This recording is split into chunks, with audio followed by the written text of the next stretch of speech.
કંઈ બોલું તે આપ સૌ શાંતિથી સાંભળજો. 26મી જાન્યુઆરી એ આપણો રાષ્ટ્રીય તહેવાર છે. 15મી ઓગસ્ટ 1947 ના દિવસે આપણો દેશ આઝાદ થયો. ત્યારબાદ દેશનું બંધારણ કરવા માટે બંધારણ સમિતિની રચના કરવામાં આવી. તેના અધ્યક્ષ ડોક્ટર બાબા સાહેબ આંબેડકર હતા. આ બંધારણ 26મી જાન્યુઆરી 1950 ના રોજ અમલમાં આવ્યું. આ દિવસથી ભારત સાર્વભૌમ પ્રજાસત્તાક બન્યું. ત્યારથી દર વર્ષે આ દિવસ રાષ્ટ્રીય તહેવાર તરીકે ઉજવાય છે.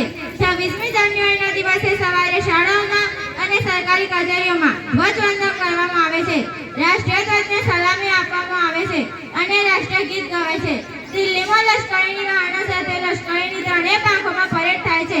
તેની સાથે જુદા જુદા રાજ્યોનો વિકાસ તેમજ સાંસ્કૃતિક ઝાંખીઓ પણ બતાવવામાં આવે છે. રાષ્ટ્રપતિ તેમની આ સલામી ઝીલે છે.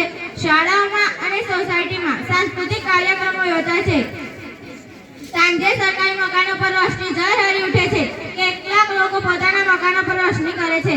પ્રજાસત્તાક દિન રાષ્ટ્રીય ભાવનાને પ્રેરણા આપતો તહેવાર છે. અસ્તુત્વ જય જવાન.